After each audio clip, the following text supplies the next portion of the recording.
जितेंद्र आव्हाड यांच्या वक्तव्यानंतर देशभर आंदोलन सुरू असून जितेंद्र आव्हाड यांना लोकांच्या भावना दुखावण्याचं कारण नाही. रामलहर आली ते त्यांना दिसत नाही. चंद्रकांत पाटील अमरावती शहरात विविध कामांच्या उद्घाटन कार्यक्रमाला आले असताना त्यांनी आपली प्रतिक्रिया स्पष्ट केली. जितेंद्र आव्हाड यांनी असं वक्तव्य करून त्यांना त्यांचा काय फायदा, त्यांच्या वक्तव्याचा निषेध व्यक्त करतो असे सुद्धा चंद्रकांत दादा पाटील यांनी स्पष्ट केलेत. मला वाटतं आता ह्या विषयावर खूप देशभर, महाराष्ट्रात देशभर आंदोलनं चालू आहेत आणि बहुधा माहीत नाही मला, पण जितेंद्र आव्हाडांनी पण त्याच्यामध्ये बहुधा दुःख माहीत नाही मला, ते पुन्हा म्हणते किंवा दिलगिरी व्यक्त केली.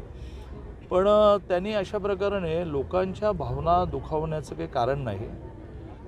जी रामलहर आली आहे ती त्यांना दिसत नाही असं माझं मत आहे. ती इतकी प्रचंड आलेली आहे. गावागावात लोक त्या अक्षता ज्या आहेत त्या अक्षता वाटण्यासाठी अयोध्येतून त्या अक्षता आल्या आहेत, निमंत्रण आलं आहे ते वाटण्यासाठी गावागावात लोक फिरत आहेत, मिरवणुका काढत आहेत.